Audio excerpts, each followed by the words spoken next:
Welcome back to Just a Dude podcast, where we dive deep into the conversations that matter to everyday folks like you and me.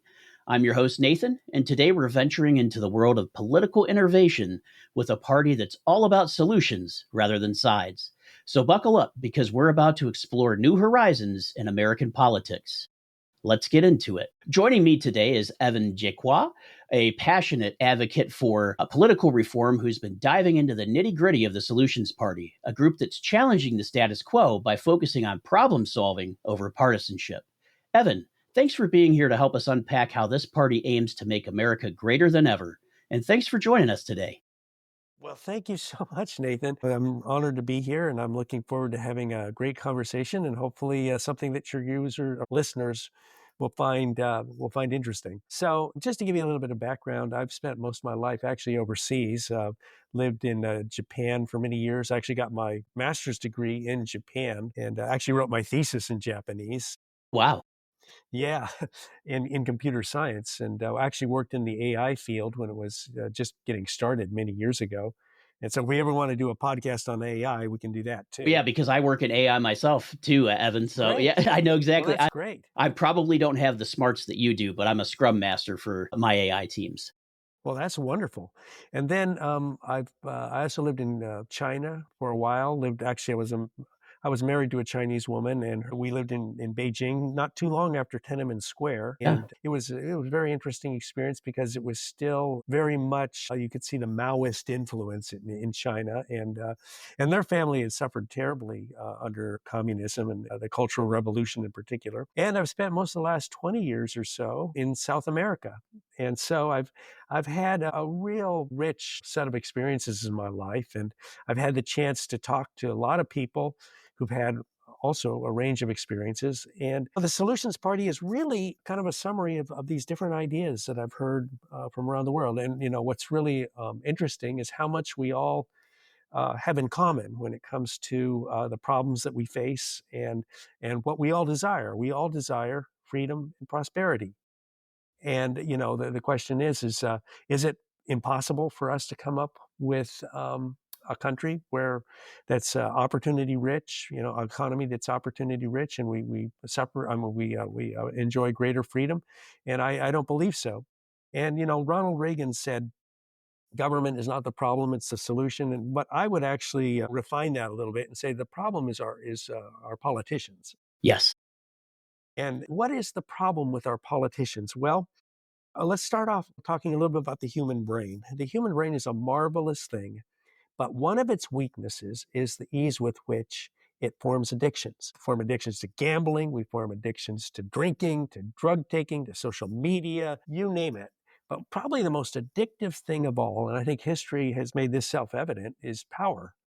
Yeah. People get addicted to power and they don't want to give it up. Now, you have extreme cases like the Syrian dictator or the former Syrian dictator who would drop barrel bombs on innocent people to stay in power, or the North Korean dictator who will send entire families to gruesome prison camps where they'll be tortured to death to stay in power, or dictators who will poison their opponents, their political opponents, or jail their political opponents and invade neighboring countries. And these people do so because they get a vicious addiction to power. Now, our politicians are also susceptible to this. Yes. And as George Will, the conservative Pulitzer-winning columnist, said, there's not a dime's worth of difference between Democrats and Republican in that their first priority is staying in office.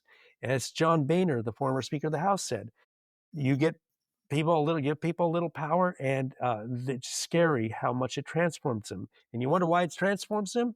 It's like if you've ever known somebody who's gotten hopelessly addicted to alcohol, you see how it changes them terribly. If you've ever seen anybody or known anybody who's hopelessly addicted to drugs, you see it changes them terribly. And it also, I like to say, addictions kind of make you stupid. And that's a strong way to put it, because the addiction becomes the priority. Right. The addiction becomes the priority. And so when people say, gosh, our politicians are a bunch of idiots, they're actually not that wrong, because, when you are making your priority satisfying your addiction, you do pretty dumb things. Mm-hmm. And so if I were a doctor, Nathan, and I had to prescribe to you a very addictive medication. How would we ensure that you didn't get addicted to it? Well, we would give you small doses Hmm. spread apart. And that's exactly how power has to be allocated, small doses spread apart. Because the minute you get reelection in there, that's going to become the priority. Why is our Congress a lapdog to the executive branch, whether it's Democrat or Republican? Because everybody is afraid of being primaried. Yes. Yeah, no, you're absolutely right. And Evan, that's a great point because we see that with our politicians. As soon as they get elected, 2 days later, probably less than that, they're already running for reelection. Yes, exactly. They spend half their time at least just in campaign mode, Yeah. raising money for their next campaign or attending political events. Literally, if you hired somebody for a 4-year contract and they spent half their time on the job just playing politics to get their contract extended in 4 years, you probably wouldn't be too happy with their No. performance. So why do we tolerate that? Well, the only way to solve this is power has to be allocated in one-time segments. And not only that, and see, this is where a lot of people talk about term limits. Hmm. But as the great Thomas Sowell said, there's an article I actually quote. He was a great conservative African American, but he said, and this is something that after many years of talking with the subject on the subject with many people, is that you can't have reelection even once because that will always become the priority. And so not only that, what we advocate is one term. And not only that, you cannot run for another office while you're in your current office, because for one thing, you're not going to be able to be allowed to run for office until 2 years after your term ends. And not only that, you can never run for the same office again. So the idea is you go in there and you work. You're given one chance to make your mark on history. You're given one chance to make a difference.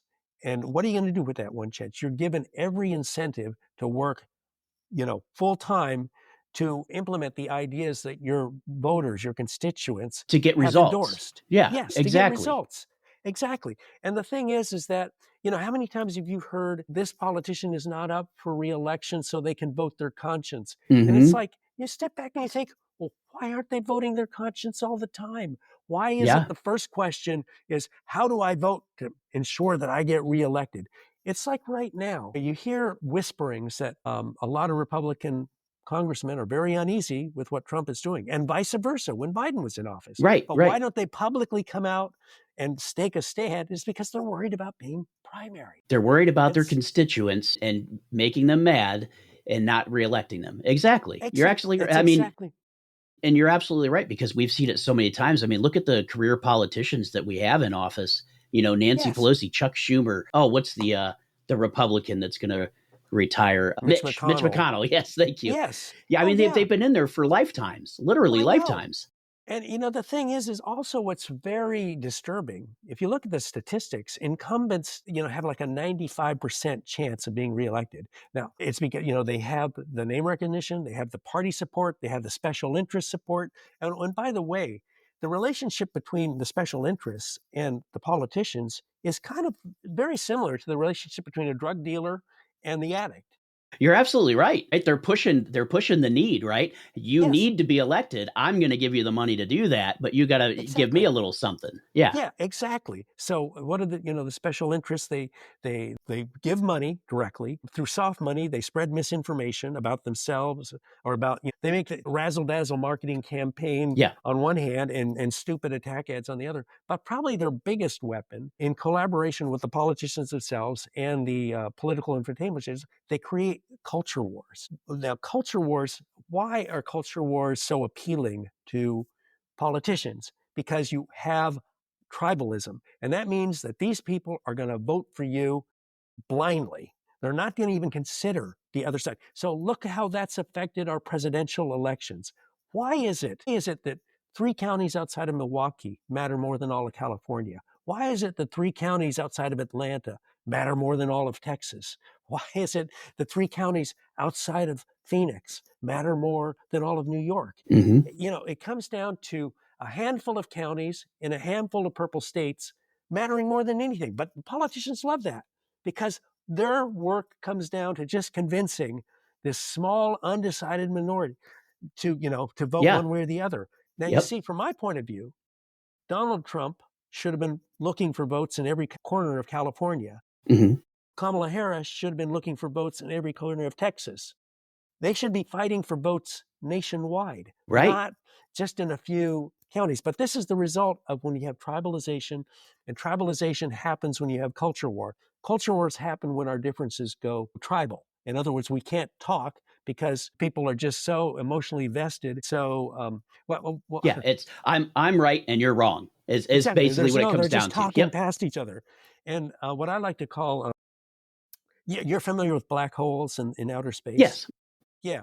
Well, what I like to say, there's sort of an analogy. A black hole, there's an event horizon. And if you go past that event horizon, you cross that event horizon, there's no point of you returning.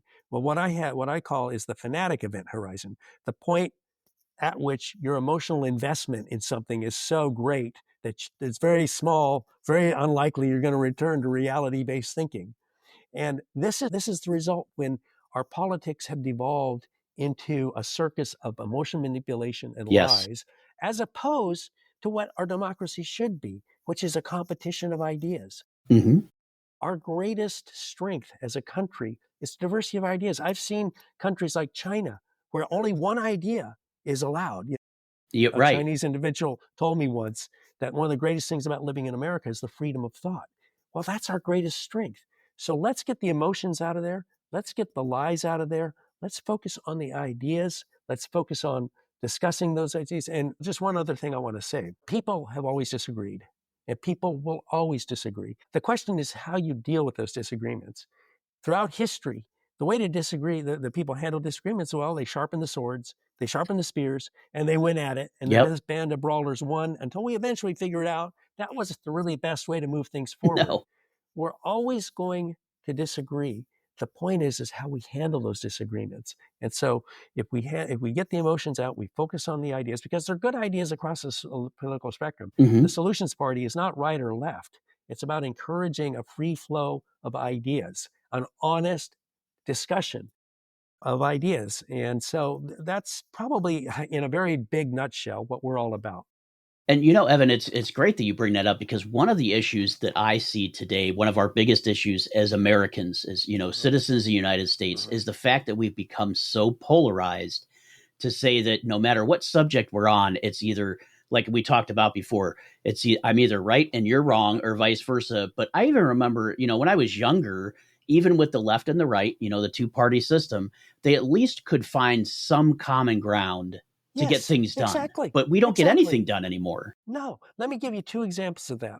When I was a teenager, I used to work in rural Utah. I was helping delivering bread and soda pop to rural markets. Mm-hmm. This was 1976. I was still in high school. We could talk to people about we could have a conversation about, are you going to vote for President Ford or Jimmy Carter? And there wasn't this vicious, Yeah, reaction. It's like, you're voting for him. exactly. It's just, people would have these discussions and respect each other. And then the other story I want to tell you is I went to a small liberal arts college, and it was liberal in every sense of the word. Now, I was a young Republican. Mm-hmm. I had just voted for Proposition 13 in California, which is a property tax initiative. I was pro-capitalist, I was free markets, I was anti-Soviet. And I can tell you, I got into a lot of emotionally charged discussions with my classmates and Sure. my university, the people I knew at the university. But I can tell you this, that after all of the heated arguing, after all of the intense debating, after all the points and counterpoints have been made, we could still go and have dinner together. We could still Exactly. go lunch together. We could study together, laugh together, go get coffee together. Because even though we disagreed, we all knew that everybody else had the best interests in heart. We all wanted the Yes. same thing: more freedom, more prosperity. We had different ideas how to achieve, but you know what? That's the good news. We have ideas. Let's listen to the ideas. Let's choose the best ones, vote on them, and move forward. And if the idea doesn't work out, we'll try another idea. But that makes us a far more superior form of government than the alternative, which is autocracies and totalitarianism, where you have a strongman or you have a small group of elites or religious leaders dictating how people are going to think and what they're going to study and what they're going to learn and how they're going to act. So our system, if we get the emotions and the lies out of it, prosperity and freedom will come. Yes. But it starts by getting our power-addicted politicians, we got to put them on a short leash. Yeah. I mean, really, you're right, because the more power, the more leeway we give them, the further they go, and the further they seem to divide the country as well. Yes, they actually benefit from all of this division. And like I say, it's wonderful if you already have 45% of the population is just going to automatically vote for you. You don't have to, only have to work for that small, ever smaller sliver of voters. So let's get the emotions out of the picture. Let's focus. And to do that, we suggested on our website a number of ways, things that we need to do, what we feel we need to do, because this is a multifaceted issue, multifaceted challenge we face in our country, and we need multifaceted solutions. And that, first of all, let's get rid of career politicians, one term. Let's reform our political parties, because our political parties have gone too tribal. Now, yeah, you're absolutely right on that. And I mean, I just saw something yesterday. I think it was the approval rating of the Democratic Party was down to 26%. Yeah, and I was like, no wow. mystery. I was like, that's terrible. But neither one of our political parties. Now, the problem is this. George Washington warned against political parties. He did. Said they become institutions through which corrupt individuals will enrich themselves and will compromise the country out of their own greed for power. Yep. I mean, I'm just summarizing very briefly. But on the other hand, political parties can serve a purpose, because they can be vehicles through which people of similar ideas organize and offer candidates accordingly. So what we want is the best of both worlds, where we have political parties that can be the vehicles for people to organize, through which people organize, but we don't want them to go tribal. So the way you do that is you put a 12-year limit, or whatever, however long limit, on how long a political party can exist. Okay. So you're not even talking about basically kind of the idea of blowing up the political parties, start new ones, but exactly. 12 years and that's it. And then you've got to either reform a new party or... Yes. And you put a condition that the leaders of the previous party cannot be the leaders of the new party. I love that. And the thing is that this will allow us to have political parties to organize, for people who of similar ideas to organize. But let me just back up. The famous historian Carroll Quigley wrote a book called The Evolution of Civilizations. And he said, and this is very true, that organizations become institutionalized. And that means they start to take on a life of their own, and where the priorities of the institution become the priorities. In other words, Let's take a few examples. The Communist Party, which is kind of an extreme example, was set up to empower workers. And what did it end up becoming? A cult-like vehicle to empower and enrich the leaders. If you look at university sports, for example, the sports at colleges and universities was set up to give kids or students chances to exercise, blow off steam, but it becomes this independent money-making vehicle, completely apart from the university. It is, and it's not what it was originally intended for. And now it's almost like a semi-professional sport. Exactly, yes. Or look at organized religion. Churches were set up to help people, understand or come to feel some resonance with the spirituality, and hearing, somebody talk about, who supposedly knows something about these things, talk about faith. But they end up becoming organizations that become greedy and that look out for themselves. And we see this. So organizations become institutionalized. And this is what happens to our political parties. We get a party-first mentality, where the priorities of the party matter more than the priorities of the people. Yeah, of the people, really. And the political parties are supposed to be here to take care of the people, just like the government is supposed to take care of the people, not the people, the government. Right? I mean, the government should answer to us. And quite frankly, it's going the other way around. We answer to them. And the whole idea of our Constitution now kind of has an idea where it's definitely not what it's intended, because you probably feel it. I know I feel it, that a politician is supposed to be someone who represents the people. But in most cases, we're seeing them represent their own, whatever their own viewpoints are, or their constituents, as far as, and I don't mean constituents like voters.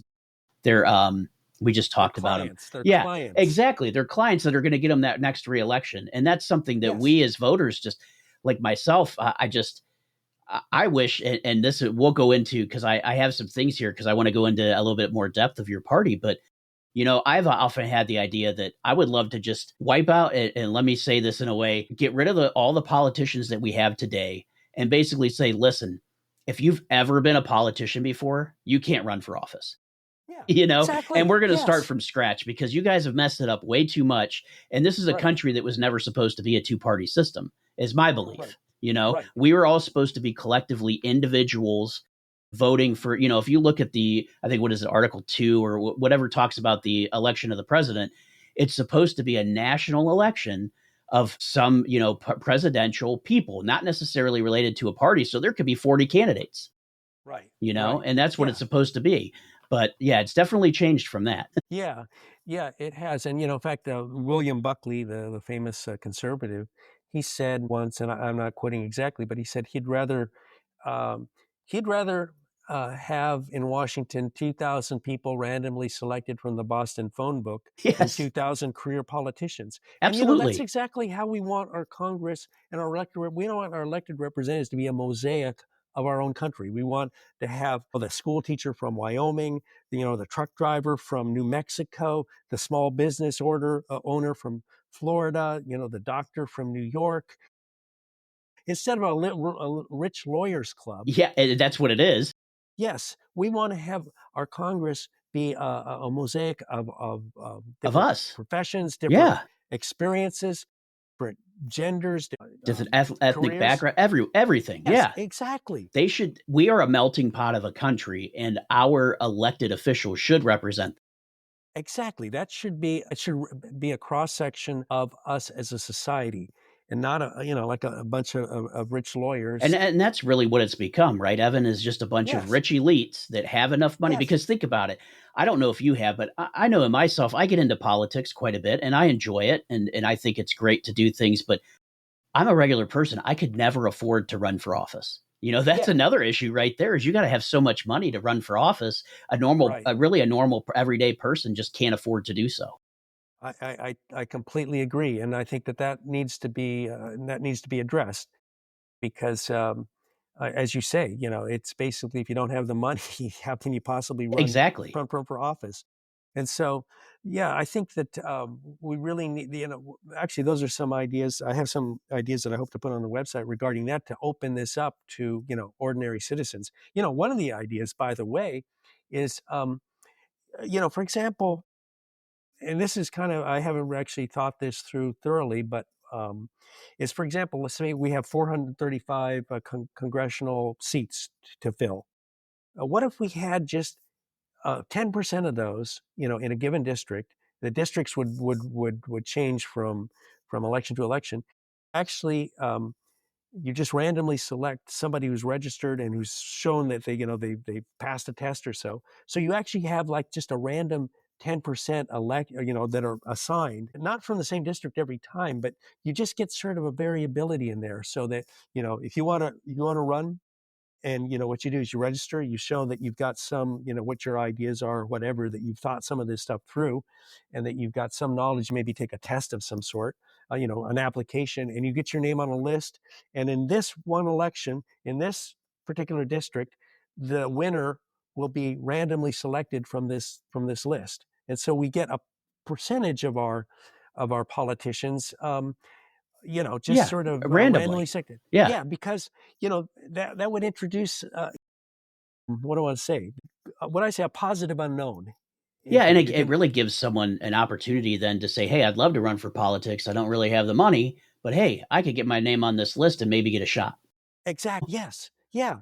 And then, that way, I just think it would, like I say, there's something to be said for having this random element in there. And so, you could have it so that, the voters in that district could vote on maybe on the party that they want to have Mhm. represented. Maybe you could have two, like I say, we'd have these new parties, and one party A, party B. And if they vote for party A, then somebody would be randomly selected from the A list to Gotcha. so I that the like that. voters would have some, Still have some say in it, but we want somebody from party A. If the voters say, okay, we're gonna, and then from this list of A list candidates, that one person will be just randomly selected, and they will only serve one term, yep. and Yeah, so and they're gonna, yeah, No, and that's where I wanted to go next, Evan. I wanted to hit some of the key proposals that you guys have in the solutions Hmm. party, Hmm. and if I can, I'm going to go through them. Just a few that I jotted down. So the Sure. first one is no reelection. So can you Yes. explain the concept of that and why it's proposed?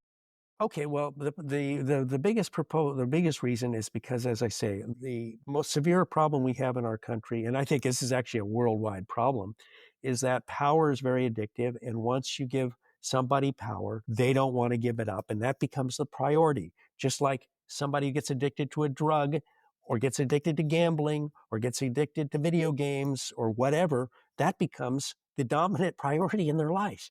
In my family, we've had some terrible alcohol ism problems. And you see that what happens to people when the addiction becomes the priority, and this is what happens with our politicians. And then plus the partisan pressures. You have Yeah. to go along to get along type of thing. If some politician, like we saw recently, one representative from Kentucky voted against the continuing resolution. Hmm. Oh, there's already this. Well, let's primary them. Yeah, exactly. Exactly. Because you saw it too. I think it was what Senator Fetterman did the same thing. Everybody was Yeah, saying, no, the yeah, Democrats shouldn't vote for the CR. And he's like, listen, I know it's probably not the best, but I want to keep the government open so that we could keep providing yeah, services. And I'm like, yeah. when he said that, I was actually like, regardless of my political view, I'm like, here's someone who is truly trying to put the people first. Exactly, exactly. And now the good news is if there's no reelection, there's no primary.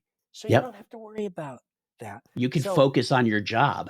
exactly. And do what you think is right instead of what you think is politically expedient. Because right now, if a politician has to choose between doing what they think is right or doing what they think is politically expedient, guess what they're going to choose? Yes, exactly. Especially if they can go up for reelection, right? Because Yeah, like yeah. I use that for a perfect example. If you look at what President Trump has done so far Hmm. thus this term, I mean, he's Hmm. just come in the office just flying, right? I mean, he's all Right, these executive orders and things. And why is he doing that? Because he doesn't have to run for reelection again.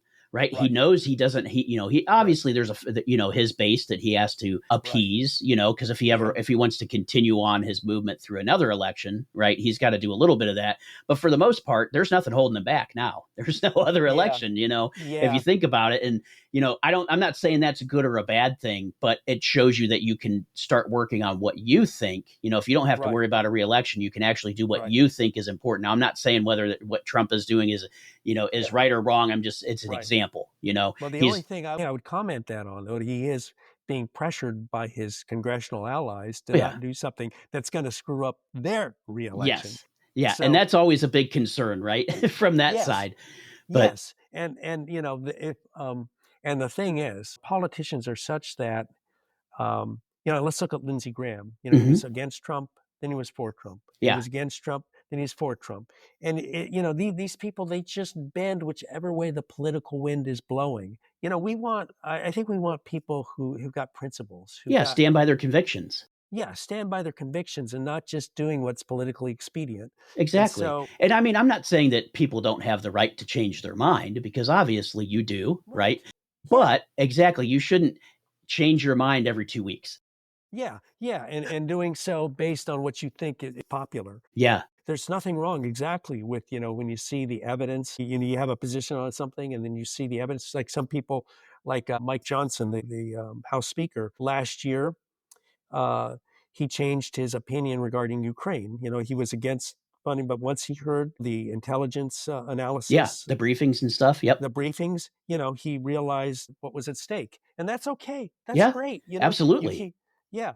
But, I think though that, so the whole point of the number one thing that we're proposing is, putting term limits, absolute term limits with no possibility of running for that office ever again. And you have to put there'll be a 2-year waiting period before you can run for another office. So if you served in Congress for a term, before you can run for Senate, you have to wait 2 years before you can I start running love for that. Senate. Because Because otherwise, then the corruption starts, right? Because you yeah, could continue to get those I want to say kickbacks. All of our yeah, politicians are honest, right? Yeah. I think we know better when we can see that a politician's making less than $200,000 a year and has been in politics for their entire life and they're worth $50 million. Yeah. Oh, Something's exactly. going on there. Something's kind of, you got to smell a rat there. Exactly. Like I'm not saying that everybody's dirty and maybe there was a legitimate reason, but if you don't sell Right. a product and you're worth millions of dollars on $150,000 salary a year, Right. it Yeah. raises eyebrows. Right, exactly. And we don't want the sort of situation which we have, like, and I'm not going to, sorry for picking on Ron DeSantis, but I'll That's pick all on right. him anyway, is that, he's governor, but he's running for president. So what does that mean? That means almost everything he does is skewed to boosting his presidential aspirations. You're And right. but we don't want our that's why you got to put a 2-year waiting period, because otherwise, if they can run for office while they're still in office, that will skew their decisions. That will skew their behavior. So you've got to have a waiting period. So that's the biggest thing, So, the political and reform. Evan, for your party's base, is this just on federal level, or are you thinking across the board at all No, I think this should be political levels? all. It should So, be. city, county, state, federal, Yes, everything. yes, yes. Some people say, well, gosh, but don't we need experienced politicians? And you have to ask yourself, well, what are they experienced at? They're Yeah, experienced at being politicians. that's it. They're experienced at, putting their own political careers ahead of anything else. They're used at playing politics and putting their party's interests above everything else. They're experienced at spending more than half their time raising money for their next political campaign. Yeah. They're experienced at catering to special interests. They're experienced at never giving a clear answer. You ask them a simple question, and they sometimes they just don't answer the question. They answer a completely different question, or they give this vague, ambiguous question or answer that you could interpret any way you want. Yeah, they just That's repeat it over and over and over Yes, again. Yep. yeah. So that's the kind of experience we don't need. And so I think that politics also should never be about a person or a personality. It should be about ideas. Let's not Yes. place people on pedestals, because people come and go. Let's place the ideas, the ideals, and the vision on the pedestal. And then when somebody's term comes to an end, if you liked how they worked, well, vote for somebody who Who's promises to similar? carry on, who's going to Exactly. carry on those ideas. Yep. Because it's about ideas. It's not about, oh, if it's not Joe politician, well, we're cooked. It's never that. It's never about these people aren't somehow, certified political geniuses that, Yeah. I mean, out of No, one and out of a million. I was even going to say that too, Evan. If you look at most of our politicians that are in, office, a lot of them are lawyers, right? Attorneys, right? They've had a lot of it, right? And of course, obviously, I'd want to have some, attorneys as lawmakers. I mean, that does make sense, right? A little bit, but where are the people that have run businesses, and where are the people that Exactly. write code as an IT person that can Yes. understand programs Yeah. that give us a full spectrum of what's going on? Because I could tell you right now, we can see by our national deficit that obviously none of them have taken a course in balancing budgets. Well, yeah, not only that, a lot of them just don't seem to understand the difference between an investment and an expense. Yes. And now, I believe, make wise investments in our infrastructure. You make wise investments in our energy infrastructure, in our educational infrastructure, and those will pay back. But sometimes you get like jail. Jail, for example, is an expense. It's an expense. Yeah. Yeah, because you're keeping these people housed and you're feeding them, but you're probably not going to get anything for your Yeah, and money I back. can I can say it too, Evan. I was a police officer for 13 years, and seeing people go into jail, just having people in jail doesn't help society. I mean, Yeah, it gets them exactly. off the street, which is great because we don't want them reoffending. But what are we doing to these inmates? And this could be a topic for something else. But Right. if you think about it, what are we doing to get these inmates, these people that have violated the law, to become productive members of society so that we can let them out one day? Yes, You know, exactly. Reforming them. absolutely. So, and of course, recognizing, of course, that some people will never be Some people reformed. won't. I mean, and that's Yeah, just the way it is. We know that. yeah, But yeah, yeah. and then so I did want to ask, so if we're talking about, no reelection, are we talking about the same term limits then as well that we have now? Or would you, is your party proposing that not term, I'm sorry, term time, like, so for Yes. Congress, 2 years, Senate 6, those types of things? Well, I think, yeah, this is something I do want to write about. I think for the Congress, it should be 3 years. I think 3 years would be better because it's best. I think 2 years is just a little too short Hmm. for one term. If you're I going to have agree one with you. term, yeah, yeah, I think it should be three. Senate 6 years. That seems pretty reasonable. President four, maybe 5 years would be good, but just to give a little more time for them to accomplish what they have proposed to do. But maybe these minor adjustments, because yeah, Congress 2 years, especially the way we have now. Yeah. Oh, I mean, by the time they get in, it takes them 2 years just to figure out how the thing works. Yeah, well, not only that, it means they're going to be in constant campaign mode. Yep. Exactly. Constant campaign. You see, I think that one term they can be very effective. Sure. Especially if they don't have to worry about reelection, right? Exactly. Before they actually start their term, you give them a week-long seminar about how things work. Most people are going to be fine. Most of the people we elect, we're going to elect them because they've got great ideas. We are going to elect them because we feel that they've got the skills and the talent to advance those ideas. They're going to be, we're not going to vote dummies. People aren't going to vote for dummies, especially if we get the lies and the emotion manipulation out Yes. and have our politicians focusing on ideas. One of the things that I've been in sales quite a bit recently, and I've known salespeople for since I've started working, and there are a range of different classes of salesmen. You've got first class, first rate salespeople, and these are the people who know their product. They know their competition's product. They don't need to lie about their product. They don't need to lie about the competition's product because they've got the confidence in what they're offering, whether it's a product or a service. You have the other end of the spectrum, the fourth rate salespeople who will say anything to make the sale. Yep. It's just They'll a lie job. about, They're there to get that commission, right? yeah, they will say anything, and they will trash the competition and completely. I mean, look, if I go to a sales presentation, and the salesperson says, can talk to us in an intelligent way and make the case why their product and service is good. They can even talk respectfully about the competition, but make the distinction. They don't have to lie about the Yeah. competition. That is somebody I will listen to. But if I go into a sales presentation and the guy is saying, "Oh, we're the greatest," our Yeah. products are, and they're just a piece of junk, it's just crap. I just walk out because Yeah. this guy is Exactly. just saying anything. And unfortunately, our politicians are fourth-rate salespeople. They're the All sort the of people time. who will say anything to get reelected or to get elected.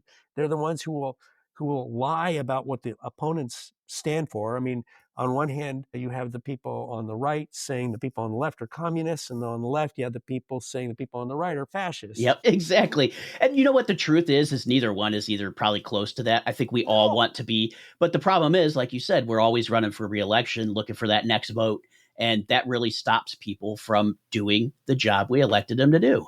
well, exactly. And the problem is that liars win election. As long as we I reward know. liars by electing them into office, what incentive do they have? None. So one of the things we proposed is just like if I am applying for a job with you, Nathan, and I lie, you catch me lying in the interview, you have every right to kick me out of the interview. If you hire me and you catch me lying on the job, you have every right to fire me. So why don't we hold the same standard to our politicians? Yeah, there's If no they lie, accountability whatsoever to our yeah, politicians. yeah, if they lie, it's even worse with politicians because they are asking to be entrusted with the sacred power of the people. If they lie to voters, then voters don't have the accurate information they need to make the decisions that are going to benefit them. And so lying during a campaign has to be thought of at least as bad as lying during a job interview. If they lie after they're in office, that has to be thought of at least as bad as lying if you're on the job. And there should be severe penalties. And we should be able to, you know, Yeah, I mean, any place you've ever worked, Evan, I'm sure you had a code of conduct with that employer, right? yes, And they even tell you exactly. in that lying is not, that's you can't do that. That's not something you should do if you don't know. Tell someone you don't know, but you shouldn't be spreading lies or misinformation. And Yeah, I would hope that Congress and the Senate has the same types of rules for exactly. themselves, but obviously it's something that's loosely No, followed. well, it's not. Yeah, I mean, they just say anything. They just say Exactly. anything. I hear Mike Lee, for example, the senator from Utah. I'm on X, and not to pick on him, but he talks about how Marxism has ruined this country. And somebody who's lived in a Marxist country like I have, Yeah. to start saying, Marxist, it's just crazy. It's just over the top. Yeah, We're not, it's a bunch of gaslighting, really, isn't it? I mean, yeah, just saying, "Oh, it's, here's a little hill, but I'm going to make a mountain out of it. Yeah, yeah. Or that, that these communists, there's nobody. Okay, what is communism? Communism is when the government owns the means of production and the means of distribution. That means that Apple, that means that Exxon, that means that IBM, Microsoft, all of these become property of the government. It means Target, Walmart, Chevron, all of these become property. Who is proposing that? Nobody's proposing No that. one. So why do we say these people are communists? They're not. And it's really, Communists. it's scare tactics, right? To try It to get is. people away from that other side. Exactly. But what we've done, we've proposed putting into place ways to hold politicians accountable. And if they lie, there've got to be ramifications. Now, one of the biggest problems in our country right now is the fact that there's no widely trusted source of facts in our country anymore. That's true. Why has it become this? Well, back in the old days, it was very hard to start a news organization. If you wanted to start a newspaper, you had to have a printing press, you had to have journalists, you had to have a way to distribute the newspapers, you had to have an advertising team. It was not simple. And same with a television station. You couldn't just start a television station or network or radio station. But right now, any Joe with a laptop and a web page can start a news site. Hey, hello. So, no. Exactly. Yeah, no, you're absolutely right. Because I got the idea of starting a podcast, and I do a news episode every Friday. And you know what? There's nothing regulating me from doing that. I try to be trustworthy and truthful on the news that I report, but who's to say the information where I got it from was incorrect? Exactly. And so the problem is that because news is just become, it's basically free, that the conventional news model has broken down. That's why so many newspapers have gone out of business, tragically, like in small towns. And so we have to recognize that the traditional model of news no longer works, number one. Yeah. Number two, we have to recognize that if you believe the pen is mightier than the sword, and what I believe, that we have to consider our journalism the moral equivalent of our national defense, because our journalism protects us from enemies from both within and without. If we don't have robust journalism, then things become unmoored, like what we have now. That's why we have so much polarization. So we have to get back to making our journalism great again. And one of the ways that we've proposed that is, number one, just like we certify doctors, just like we certify lawyers, we certify truck drivers, we certify database engineers, let's certify journalists and news organizations so that, and we not only certify them, but we also grade them. We evaluate them for certain factors like their neutrality, the seriousness of their articles, or the relevance of their articles, how well they're written, a whole range of things, of variables that will give them a grade, so that, this is a certified news organization and their grade is a B because they tend to be a little skewed in this way, or they don't cite their facts this way. But why do we need certified news organizations and journalists? Because what is going to happen, and what is already happening, is that, suppose, Nathan, I want to make an AI deep fake of you, right? Maybe robbing a jewelry store. And I put that on the website. And how are people going to know if that's true or not? Well, the question will be, was that published on a certified news site, or was it published on Joe Blow's? Yeah. Yes. And how do we grade journalists? How do we evaluate them? Well, we want to have sort of a Rotten Tomatoes like model where you have a range of evaluators, both AI based and both human based. You take their average score for the different variables, neutrality, how well written they are, how relevant are the articles, and you give them a grade. And that hopefully will go a long way to helping make our journalism credible. Now, there are going to be some people who, I like to say, if you're going to disbelieve everything, you're liable to believe anything. Right.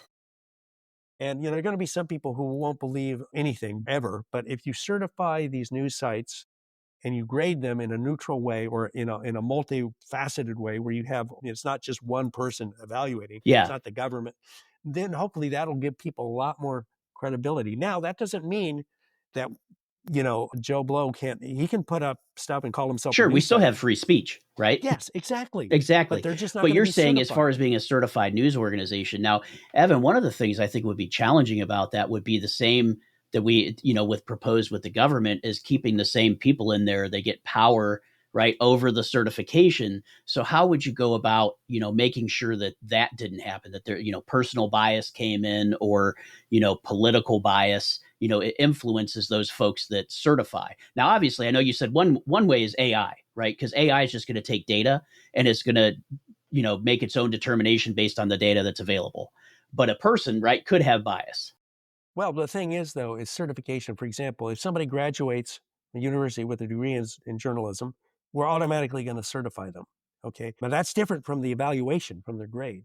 Okay. And if they traditional news organizations, we could give them an automatic certification. But the next part, though, is the most important, the evaluation.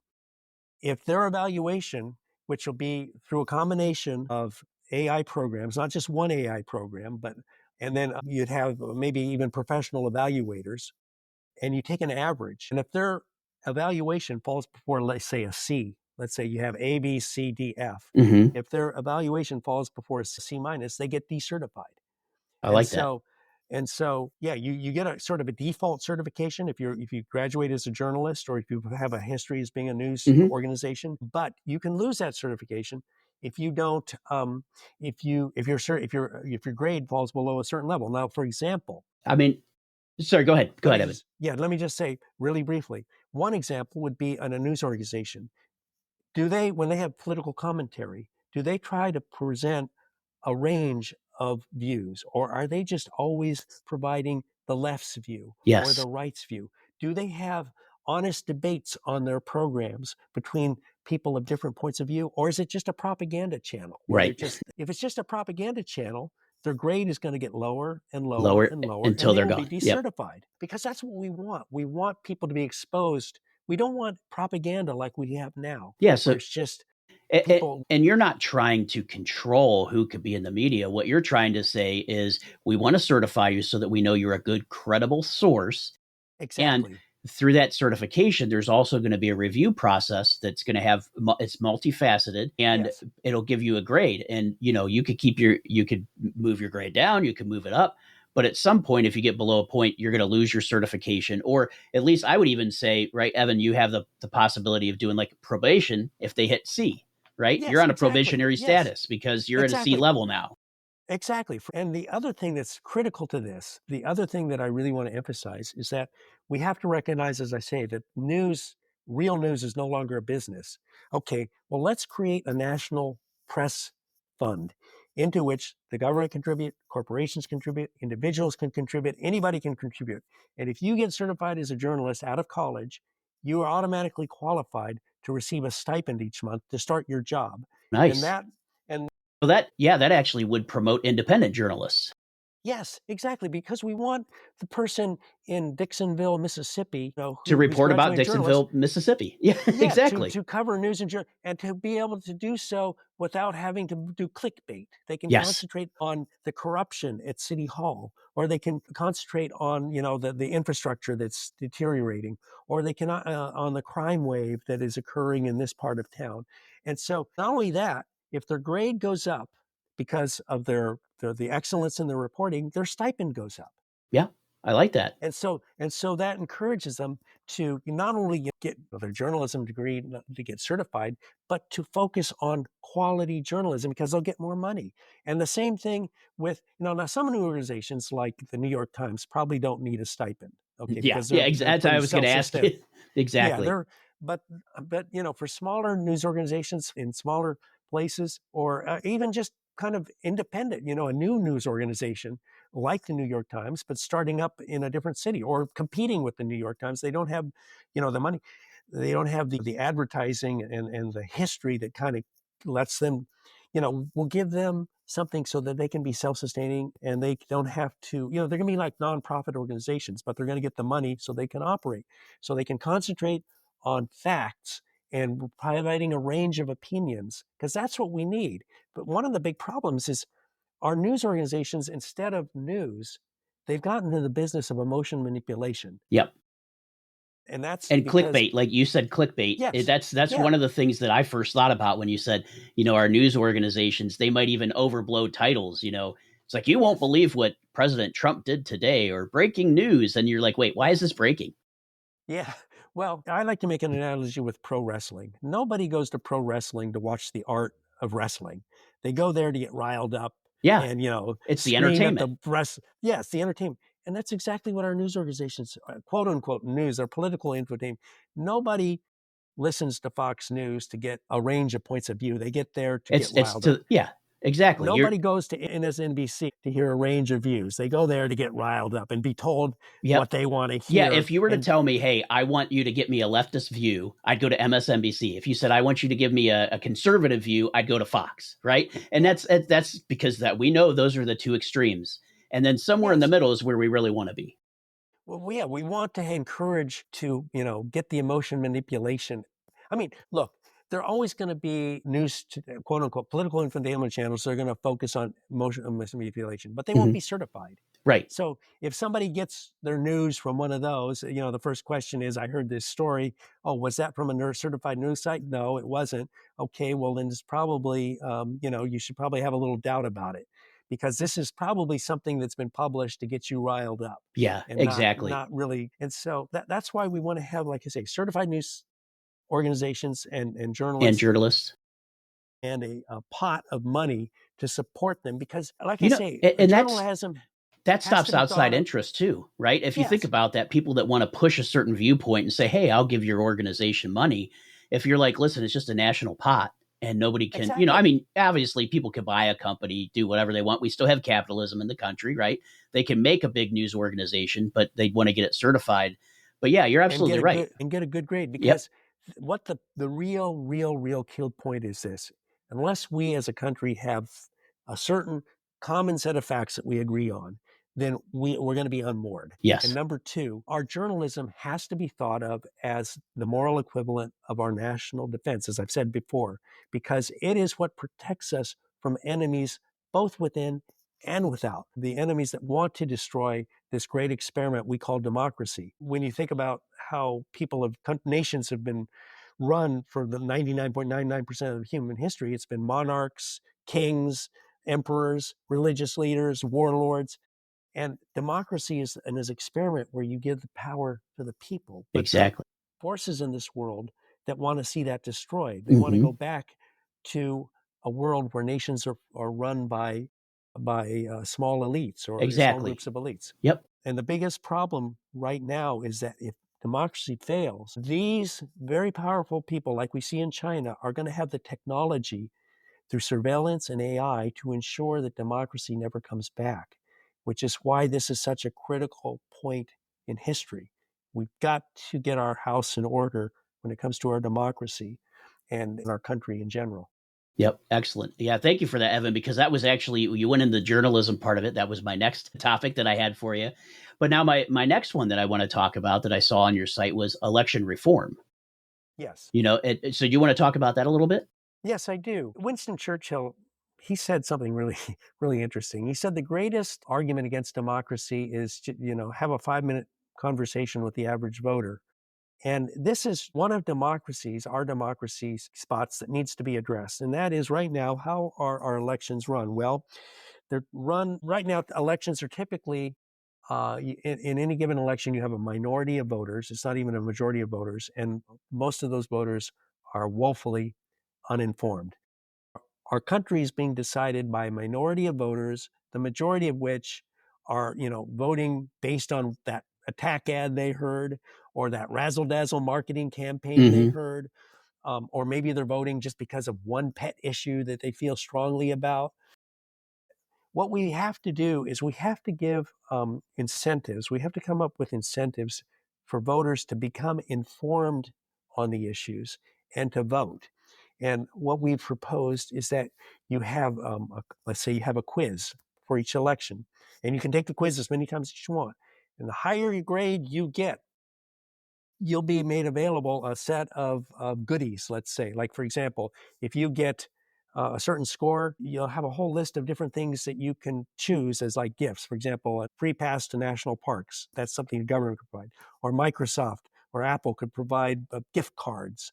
Or the restaurant down the street could give a coupon. So the higher your score, the more goodies you can select. And And if you get consistently good scores, you'll be labeled a superstar voter, and other benefits will occur. Like, for example, you get pre-boarding on aircraft, a superstar voter. I think people will respond to incentives, and so we want to give people incentives to learn the issues, not from advertisements, but from an easy to understand summary of the different ideas. And the thing is that if the politicians are really confident about their own ideas, they should want this. They should want the voters to have a clear idea of what they stand for and what their opponent stands for, not lies, not misinformation, Yeah. not wild exaggerations. So the voters, take these quizzes. The higher score they get, the better, the more goodies they can select. If you get a score of 12, and you show that you vote, you get maybe 2 goodies from the list of things you can choose. But if you get higher, the more goodies you can select. And what we want to do is, like I say, encourage our voters to learn the issues through this quiz process and to vote, because they're going to get some goodies. That's just one example. The other thing is that we want to have our children, I think, in school have sort of mock elect where they do something similar, where they're explained the issues, and then you have them debate amongst themselves civilly in a civil manner, and then they vote, quote unquote. And because I think it would be really interesting in a given election, suppose there's a big gap between how the real voters vote and how the children vote. Wouldn't that be interesting to understand It would why be. our children are voting so much differently Yeah. than our adults? And then are you thinking, so as far as the children, are you thinking like a one-off where they just do it like within their local schools, or actually having Yes. ballots for them as well on ballot day? No, I'm That does talking not about necessarily count, but that no, could I'm be okay.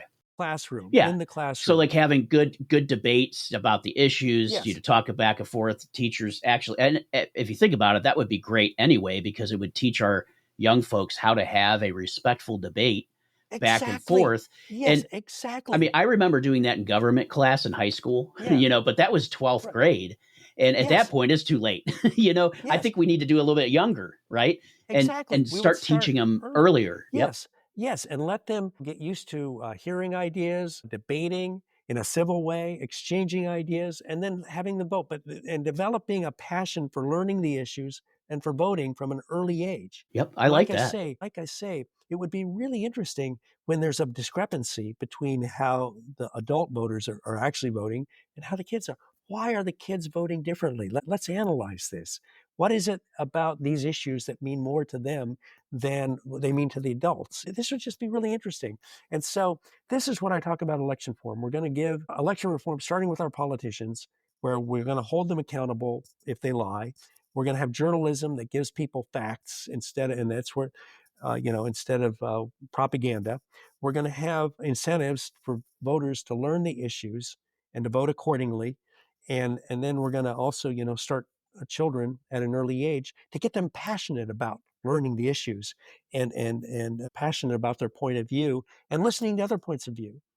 And the worst thing is what we're seeing now, where people basically go into these agree fests, where Yeah. they just these where they're just everybody is agreeing, and I see this all the time on Yeah. I hate Twitter. to agree with you on that, but I do agree. Yeah, no, but You're really, right. it's just like it's always a lot of fun, or it's easier to be with people you agree with, but you don't grow in that way. Right. It's You like need that adversity to challenge yes, yourself. exactly. You don't become a good boxer by just sitting around with the other boxers drinking a beer. Exactly. You don't become a good soldier by sitting in the barracks all day and playing video games. You got to get out there and grapple with this stuff, but do so giving the people you're talking with the benefit of the doubt. In terms of these are good people too. They've got their ideas. I'm interested in your ideas. These are my ideas.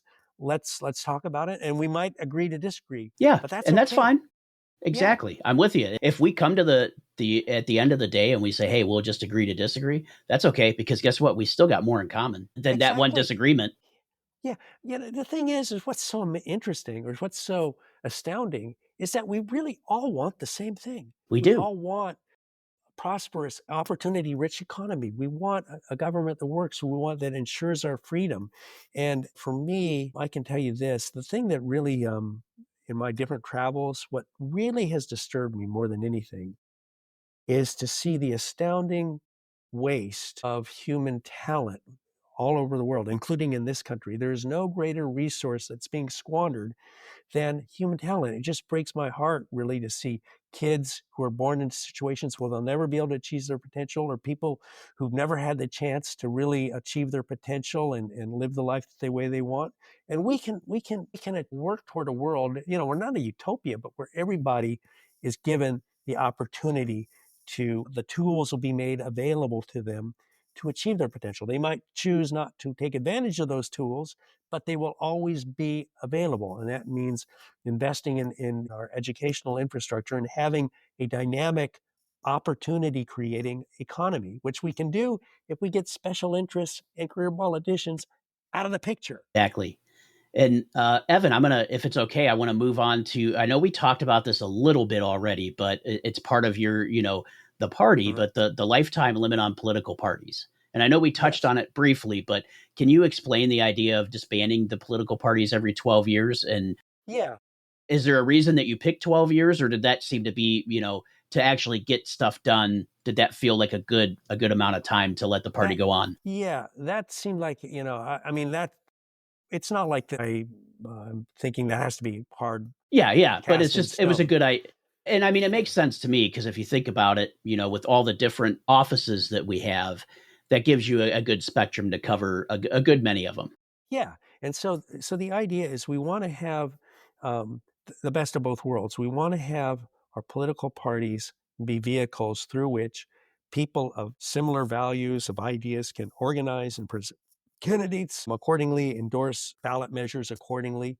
But we don't want to have them become tribal. And the only way to do that is to disband them after 12 years, because right now it's just ridiculous. People will say, I'll never vote. I mean, people literally told me I could never let my daughter marry a Democrat, or vice versa. It's just crazy. It is.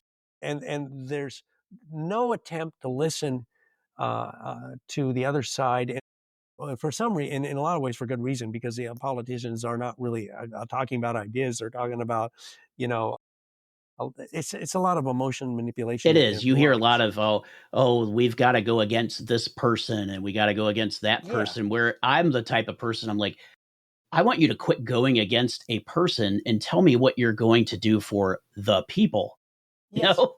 Just tell us what your ideas are. Yeah. It's that simple. Tell us and do so in a way that where you're not concerned about reelection, or you're not concerned about a political career. Just tell us what your ideas. So anyway, we want to take the tribalization out of our political parties. And the only way to do that, because every organization, as I was saying, in any organization becomes institutionalized sooner or later. It's like you could think of even the Pentagon. That's more of an employment agency Yeah. than it is, or a money burning agency. Definitely money burning. Yeah, it's I mean, they haven't passed an audit yet, right? exactly. So Yeah, why do we tolerate this? Every I say dollar. all these regulations that the government puts on businesses to keep good books and, have good accounting and make sure that they can account for every single dime they have. And then we find out they're writing checks and not even putting what it was written for. Yeah, I mean, look, if you send blank checks to any bureaucracy, what are they going to do? Burn They're through it. gonna. It's going to be Yep. it's going to be a money feeding frenzy, money consuming feeding frenzy. Why, the thing is, though, is that there's this idea um, that sending money to the Pentagon means strong defense, and it's And it's not not that way that. at all, because every dollar has to be thought of as a precious national resource, because every dollar you waste is a dollar that could have been used to pay down the national debt. It's a dollar that could have been used, invested in infrastructure, educational infrastructure, energy infrastructure. It's a dollar that could have been used for a tax cut. So every dollar has to be thought of as a precious national resource, and wasting money has to be thought of as a way of treason. Actually, I Yeah, mean, maybe I that's agree with you. uh, Yeah. If we it's might have to make it that harsh, right? Because yeah, obviously they're not getting the they're not getting the message that we don't want them spending our money on things that we don't even spend for on our own people here. yeah, I mean, I'm just looking at some of the stuff that has been brought out in the media and things lately, and some of the money we've sent to foreign companies or foreign countries, sorry, and it's like we're spending X amount of dollars for I think what was one of them? It was for, I think, a transgender play in Ireland. It was a few Right. $1 million, and I'm like, we don't even spend that money here for transgender Right. play. So why are we sending it to other places? Yeah. And it's Yeah, well, specifically with regard to the Pentagon, when we keep unneeded military bases open, yeah, if we're going what to close, let's say we'll close this military base, but we're going to invest money so that the community won't, yeah, wither up and die. falter exactly. Yeah, and or this unneeded weapons program that not even the Pentagon wants. Why are we doing? And then for the things that we do need, well, let's have the Pentagon working with independent, experts, declare war on waste, where every dollar will be accounted for. Exactly. Every dollar will be, and we're going to have them take this war on waste with the same seriousness they would with any war. Because if they're wasting money, that debilitates us. Yes. That debilitates us. Money has to be used efficiently, and it has to be used in a way where we're getting literally the biggest bang for the buck. Yep. And And so I even go a bit further to say, not only does it have to be used correctly, but I think we need to track every single penny that we exactly, give our yes, government, and they should be able yeah. to account for all of it. Exactly. And Exactly. with the No amount more of money we black give them, box. there's no reason that they shouldn't be able to account. We give them so Well, much money that they could bring in an outside firm, yeah. to do Well, it. But no, that's the thing. Nobody has ever lost, or very few people ever lost their reelection campaign by proposing to cut, yeah, or by by exactly. by, by saying, that they're going to, if they say they're going to send more money to the Pentagon, that's likely to win them reelection. Yeah, exactly. And both parties, by the way. But Yes. anyway, so Oh the yeah, the I idea, definitely see that, and that's why I say our duopoly, or our two party system. I don't think it was ever intended to be this way, and it's definitely, we've seen its usefulness go by the wayside, I think, at this yes. point. So let's get rid of our conventional political parties. Let's start a process where political parties come and they exist for 12 years, let's say, and then they have to be disbanded. And maybe 3 years before they're disbanded, people will start to form new political parties. And we'll call them government. The government recognized political parties are ones that have a certain minimum number of members. Hmm. And so after 12 years, these new political parties with new leadership will appear. Now, what some people will say, well, won't they just be carbon copies of the old one? I don't believe so. Because if you're going to start a new political party, who's going to want to say, oh, we're going to be exactly like these guys? You're Hmm. going to want to propose new ideas, get people excited about what you're proposing, and not just say, well, we're going to be just a continuation of the last guy. So I think that will go a long way to removing the tribalism behind what we see now, the mindless, let me say mindless tribalism we see now. So that's your answer to the question. Let's try to get the best of both worlds, where political parties exist to allow people to organize, but where they will not and cannot become just mindlessly tribal. Yes. Yeah. And I think, even if you were to do a copy and paste, the one thing that, you suggested earlier was the new party cannot have leadership from the old party. So even Exactly. if it was a Exactly. copy and paste, there's still going to be new leadership that, obviously, if you're put at the top of a party, regardless of how you got there, right, you're going to hopefully put your own ideas out there. Exactly. Yeah, I just can't imagine. I mean, that anybody would, would just say, "Well, we're going to do exactly," because you're not thinking. If you're just going to be, Yeah, you're just, exactly. you're Exactly. just. You could put a chimp in charge of it. If they're going to do Exactly. exactly, Yeah. and so you're going to want people are going to get excited when they hear new ideas, when they see fresh blood coming in, and people who are excited and passionate, Yep. but who aren't going to go tribal. Yeah. Exactly. And then, so Evan, on all these ideas, I think, have great principle behind them. I think you put some good thought behind them, but obviously, people are going to criticize, and there might be some challenges. Of So, course, there will be. what do you think? What are some criticisms or challenges that the Solutions Party might face in implementing these ideas? Okay, well, let's think about who we're taking on here. We're taking on career politicians. We're taking on the entrenched political parties. We're taking on the special interests that are in bed with those two. Hmm. We're taking on the infotainment news channels. We're taking on, we propose how to end the drug war. So we're taking on the drug cartels. We're talking about envisioning a world with no autocrats, which we can do, just like Ronald Reagan, talked about putting communism on the ash heap of Yep. history. When he said that, people laughed. People thought, what are you smoking? And within 10 years, the Soviet Union collapsed. And so we're taking on incredibly powerful forces here. If we say right now we want to get rid of career politicians. We want to get rid of the Democrat-Republican Party. That will unite the Republicans and Democrats more than anything. Mm-hmm. All the politicians, career politicians, will come up and say, no, no, no, we got. So I'm anticipating a lot of vicious resistance to this by the forces, the quote unquote powerful. As Tim Boucher, the representative from Tennessee, said in an NPR interview once, he said, Washington, to paraphrase, is all about keeping the powerful in power. And so this is about taking the powerful out of power and giving the power back to the people. And so those very powerful forces, the entrenched political parties, the career politicians, the special interests that are working with both because that supports their business model, the entertainment news channels, so they're not going to like the idea of certification. Of They course like not. the way it is. Autocrats, because we want to work toward a world with no autocrats. Mm-hmm. And I'm going to tell a little bit about that in a bit. But we're taking on incredibly powerful forces, and they're going to fight back viciously. So yeah, Absolutely. but the thing is that I believe that people are sick and tired of what they're seeing. They're sick and tired of how things are. They're sick and tired of the fact they're just scraping by, paycheck to paycheck. They're sick and tired of the fact you can't send a kid to college anymore unless you're a multimillionaire, My even gosh, a yeah. millionaire. Millionaire is not even enough anymore. Multimillionaire, who can pay rent anymore? Who can buy a house anymore?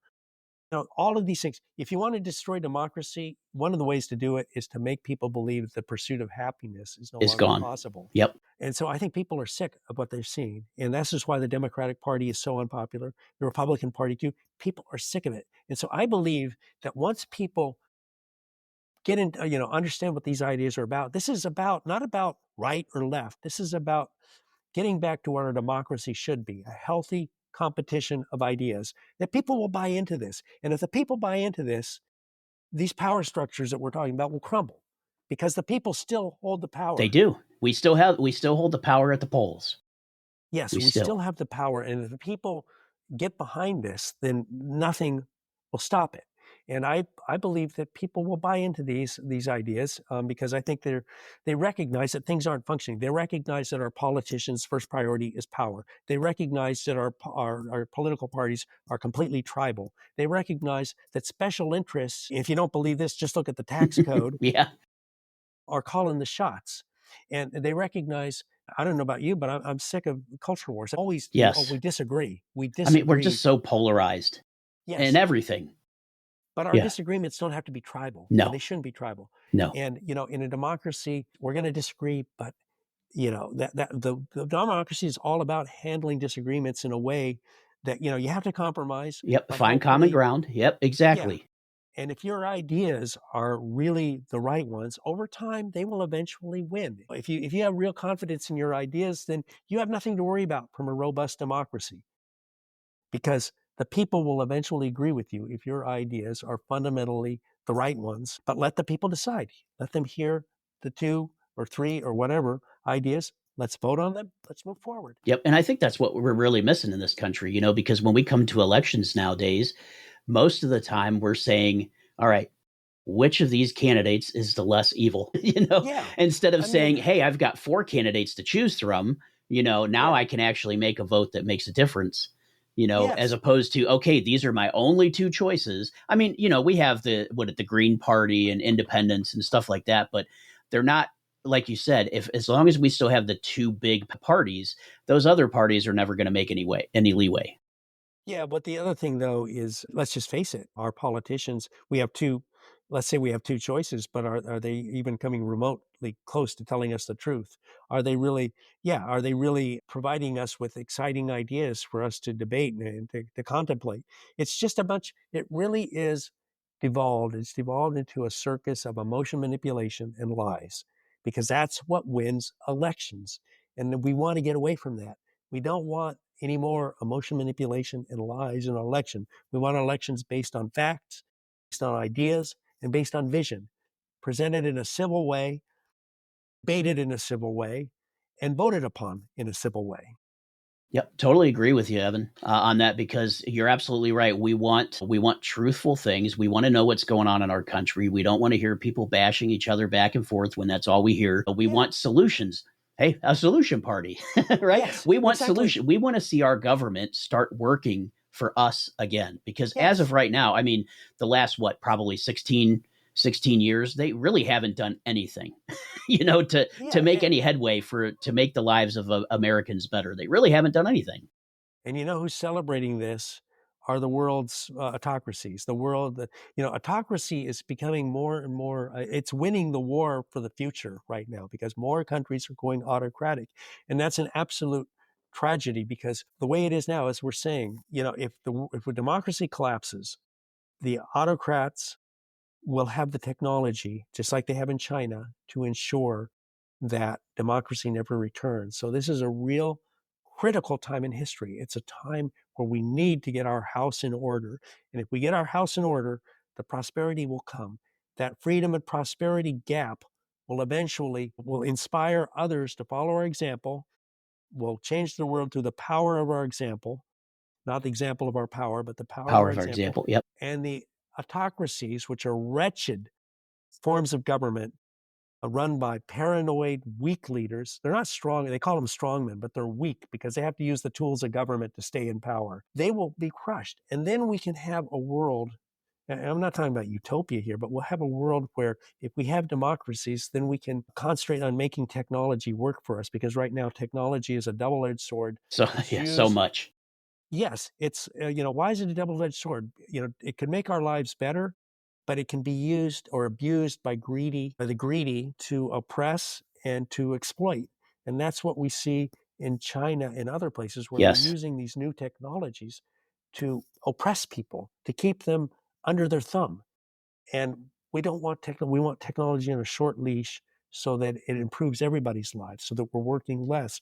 We have more time for family, more time to learn things, more time to work out, time to make that home cooked meal. This is Exactly. what technology should be to make our lives easier, working less, having more quality of life. Yeah. So Yep. but one of the things to make that happen is we got to get the autocracies out of the picture, let's say, because autocracies will always use technology in negative ways. Yeah. And as a matter of For fact, the, as I like to say, the unintended purposes. yeah, well, actually in Scientific America, there was an article not too long ago about how it won't be too long before they'll have technology to read thoughts.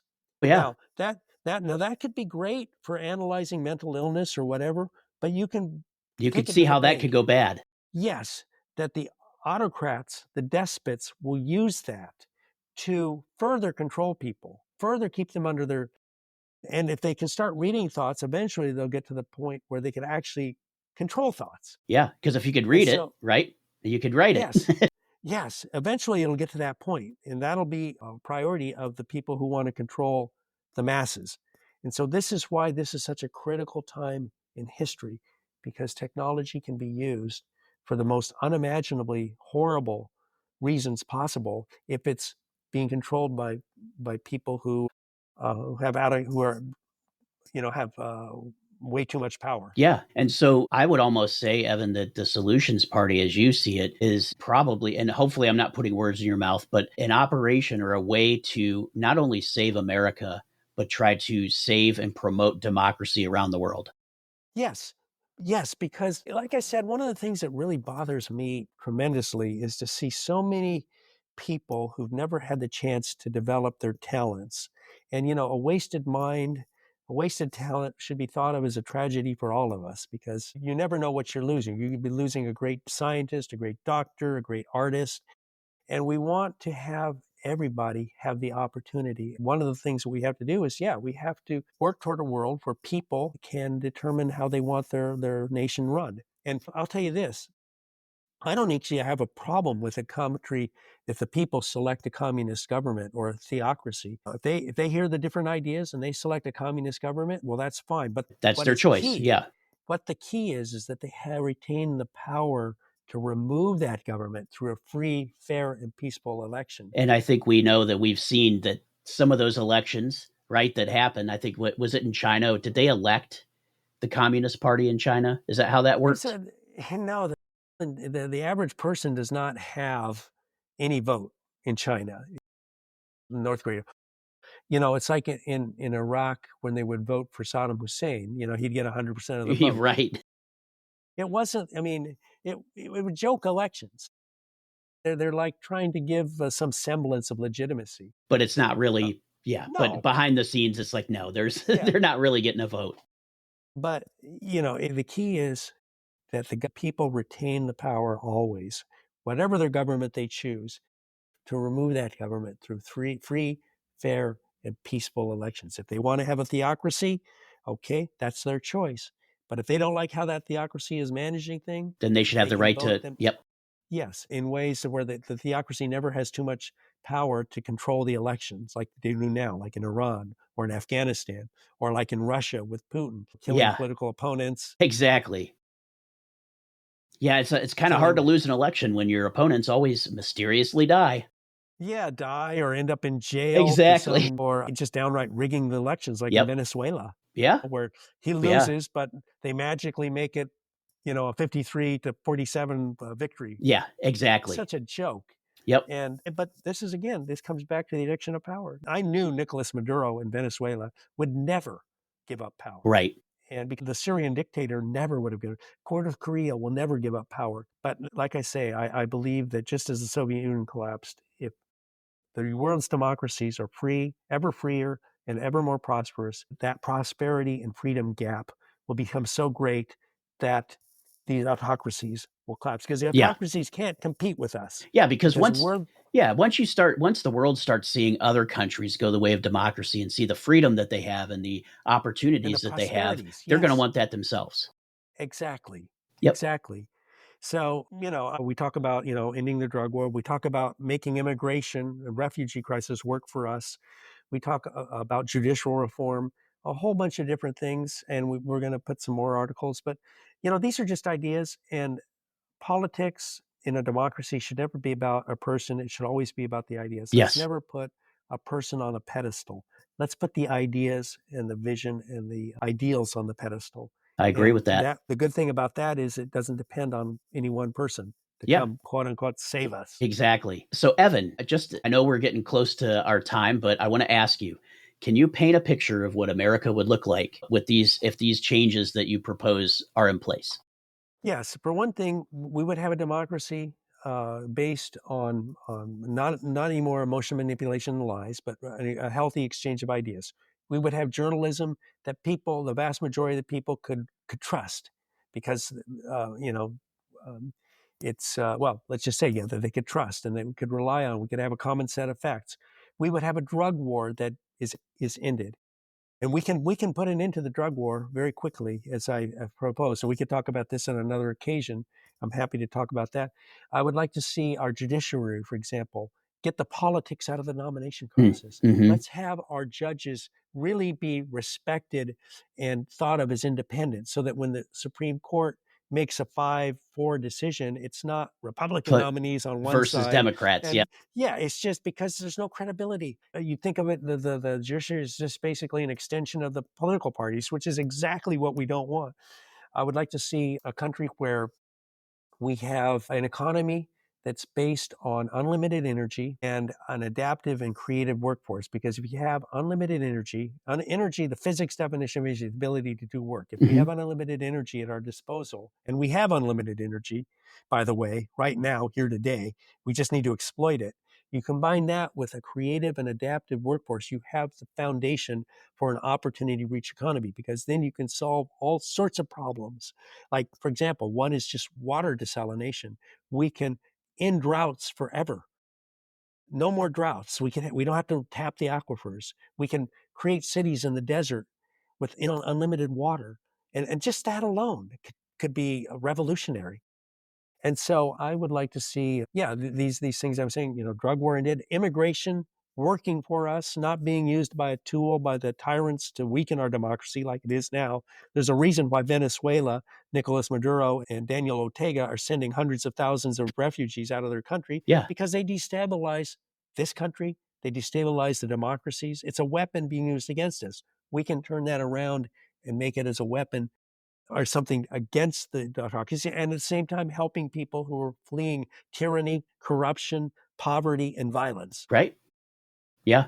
This is the vision that I have, but it all is based on not right or left. It's based on a competition of ideas. This is not about left or right. It's about everything. We want to take advantage of our strongest point, which is our diversity of our ideas.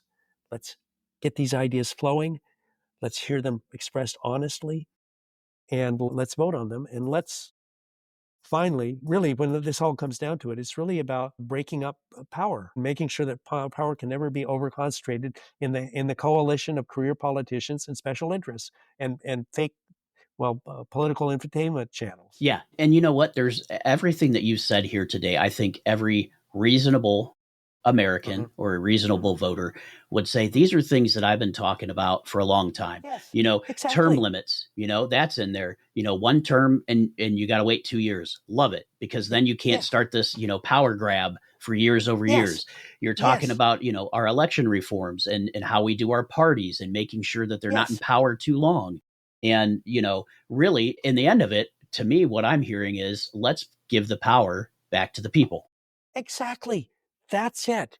It's the fate of humankind will be decided by we, the people. And if we, the people, give it to these very small group of people, despots, theocracies, we're never going to recover it again because the technology is now in place to ensure it never comes back. And so this is why this is a critical time. We want the power in the hands of the people, and we want our politicians there temporarily working for the people, for the benefit of all of us, to make our economy ever more prosperous and to make our country ever freer. And we want people to want to come to America, the best, most talented people. Absolutely. But we also want to help those who are fleeing tyranny and horrific violence. Right now, the despots can say, well, look how America and Europe are treating these desperate people. They're no better than us. Let's show a different example and make it work for us. So we can do that. Mm-hmm. We can do that if we get the out of control culture war politics out of the picture. I totally agree, Evan. Excellent. So Evan, sorry, me just here. What else? Anything else that you want our listeners to hear from this episode? Well, I would really enjoy if people would go to the website, solutionsparty.org, share ideas. There's an email there if you have any ideas. We're all about ideas. This is not us saying this is how it's going to be. We're all about ideas. These ideas can be improved upon. Hey, we're all ears. This is not about pride. It's not about ego. This is about ideas. So yeah, if they could go to that. We're also on X, the former Twitter. It's @_solutions party. If you could start following us, because we post daily. We're going to start doing video casts too.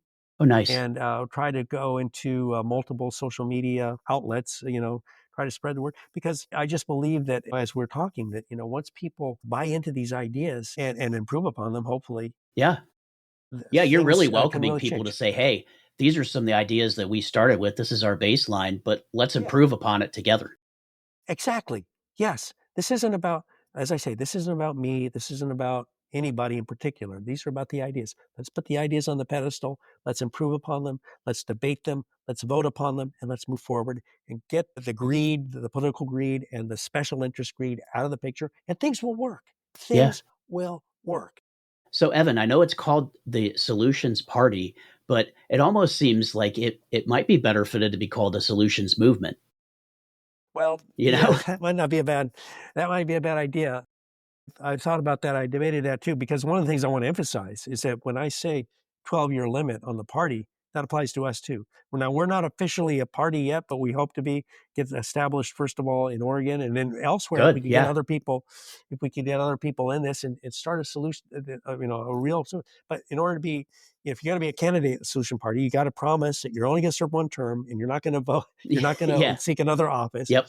You've got to, really the way it should be. Yeah. Yes, exactly. Now, you might have different ideas about political parties. You might have different ideas about how to do the drug war. You might have different ideas about how to make the economy prosperous. That's great. But the first and most fundamental thing is you're going to get into office and you promise to never run for re-election. Or if you're going to run for another office, you wait for 2 years. Wait your 2 years. And for a different office, never Yep. the same office. Because Yeah, if I you're going to love run for that. the same, yeah, if you're going to run for the same office again, what they're going to do is they're going to try to skew things Yep. to set them up for their next run at that same Exactly. office. Yep, exactly. Hey, I'm going to pass this bill so that it spans 2 years so that I can come back and do Yes, it again. exactly. Exactly. Yes, Yep. that's going to be their prime. And so, okay, you're never going to get back to that Yeah, I office love that. So again. if you serve your, Yeah, 2, or like we said, maybe we make it a 3-year term in Congress, and now you're out. You got 2 years. You could sit and think about what you want to do next, right? Or maybe help your party out, right? Because you have that option yes, too. right, And then you could say, you know what? In 2 years, all right, I've done Congress. I'm going to go for Senate now. Or exactly. you know what? I'm Yeah, going to stay local. I'm going to run for local state Senate or whatever. exactly. Yep. Yes, exactly. When I say 12-year limit on once we're established, that's going to apply for us too. It's like, well, I'm in favor of 12-year limit on political parties, except for our political party. Exactly. We're the exception. Yeah, that wouldn't look Yeah. too good, Or, would it? yeah. Or I'm going to run for office. I'm against reelection, except when it comes to my own Yes. reelection. Yeah. Good for thee, No. but not for me. Yeah, well, Yeah. it's like Marco Rubio. He proposed putting a term limit on senators, and when that was rejected, the first thing he did was run for reelection. And I say, if you're going to propose something, you Live got to by be it. prepared to walk the walk Yes. and talk the talk, And I think not that's the just put. problem we see with our politicians now is they throw out ideas but never follow it up with actual action, you know? Yeah, or yeah, it's just more of a publicity stunt than Yeah. Or anything like they say, else. oh, we're not going to let Congress members, trade stocks as they're sitting there trading stocks while they're writing it up. Yeah, or they're or what do you call it, Yeah, cryptocurrency or something. exactly. Exactly. But Yeah, and this is another thing, like you said. How is it that somebody who's earning $150,000 a year is worth $50 million? yeah. And they've only earned that for 4 years. Yeah, So but you're like, this what? is yeah, this is something actually. We talk about a war on corruption. I know people are sick of war on this, war on that, Hmm. but from what I've seen, is corruption is such a worldwide cancer that Yeah. I think that people around the world, because this has to be actually a multinational effort, because corruption in any part of the world is a threat to freedom and prosperity in any other part of the world. Like in Peru, people are so sick of the corruption, the revolving door of corruption, that they're starting to listen to potential strongmen, the guys who say, oh yeah, you give me all the power, I'll get rid of the corruption, but you know what, once they're in They're power, going to they're start even more corrupt a whole new than type the of previous corruption you people. didn't even think about. Yeah, I mean, it's like in Iran. It's Yep. like in Iran. They got rid of the Shah, and they brought in these the Ayatollah, Yep. and they're even worse than the Shah. Exactly. And we keep seeing that. And it's like, you would think that people would say something, but I don't know. Well, Again, people maybe it's get so education too. well, also people get so desperate and so fed up because the system isn't working. Politicians every election these if some politicians retire and new ones come in, the first thing they do is they try to get kickbacks, and they like in Peru in particular, it's a country that should be so wealthy, but it's so poor because the politicians have this attitude of 90 for me, 10 for the public, 90 for me, 10 for the public. And corruption is a worldwide cancer that exists in this country too. It does. Gerrymandering, for example, is a form of corruption. Absolutely. um, and it's just it's sickening, when our politicians are selecting their voters as Yes. opposed to the other The way voters around. selecting the politicians. Yes, yeah, it's sickening. And so we got to get rid of, this is what this is all about. Yep. So Awesome. Well, Evan, I want to thank you really for joining me. This was so eye opening and, not going, I've read the website and everything, and I thought it was great. And I was glad to have you on here because I think these are topics that I think the normal everyday person, that's what I talk about, that we think about. Hey, we're tired of the fighting. We're tired of the infighting and, in our politics. We yes, need something, we always say, oh, maybe this person will do it or maybe that person will do it. But I think you're right. We're at the point where we need to change how our political system yes, works. it's never about And a person. yes, It's never about a person. That's the key. It's about ideas. It's never about a person. Any politician who says, I'm the only one who can fix it, never believe them. Never believe them, never. because that is, honestly, that's what Hugo Chavez in Hmm. Venezuela said. Yep. This is what people who want power will say, but Yeah, they'll do it's anything to honestly, get into power. And yes, then it's a it's totally about different the story. Yep. ideas. It's about the ideas. And so, yeah, this is what I'm hoping that we'll get more and more people into this, because I think that once this builds momentum, it'll be unstoppable, and we'll crush, for lack of a better word, the alliance of corrupt Yeah. career politicians and their special interest allies. And we won't be, by the way, vulnerable to the foreign trolls that are going in and stoking Yep. emotions on purpose and Exactly. making a, yeah. Exactly. No, I love it, Evan. Everything I think we could get behind, and it's solutionsparty.org. Is that correct? So yeah, make sure go check out the website. There's a ton of information on there. Evan's information, as well as the solutionsparty.org website, and his X account will also be on justadudepodcast.com. Evan, you'll have a guest page there. So we'll have all your links there for you. So people can click on either site. They can go directly to yours, or if they forget, they can go to justadudepodcast.com, look for Evan, and you can get all of his information there as well. So, well, Nathan, this has been a true honor, and I hope we can do it again sometime soon. We have yeah, a lot of things to talk about. We do. I think there's so many things that we just talked about the tip of the iceberg, and there's a lot more I think we could talk about, and I think that the audience would be interested in. So, yeah, I'd definitely love to have you back on again, Evan, to hear some more ideas and to talk through some things. That would be wonderful. I look forward to it. But let's stay in touch. Yes. And I'll send you some other things that you might find interesting later today or tomorrow. And if at some point we'd like to talk about those again, let's do so. Yeah, that sounds great. Thank you so much, Evan. I do appreciate it. Well, that wraps up an eye-opening journey into the world of the Solutions Party with Evan Jaqua. We've talked about no reelection, election reform, and a whole new way of thinking about politics in America. A big thank you to Evan for shedding light on these innovative ideas. Remember, if you want to learn more about the Solutions Party or get involved, check out their website at solutionsparty.org. And as always, I want to hear from you. What did you think about today's discussion? Drop your thoughts in the comments or reach out on social media. We're on all major platforms. Thanks again for hanging out with Just a Dude podcast. If you've enjoyed this episode, don't forget to like, subscribe, and share with someone who needs to hear these fresh perspectives. Until next time, keep questioning, keep learning, and stay just a dude or a dudette. Catch you later.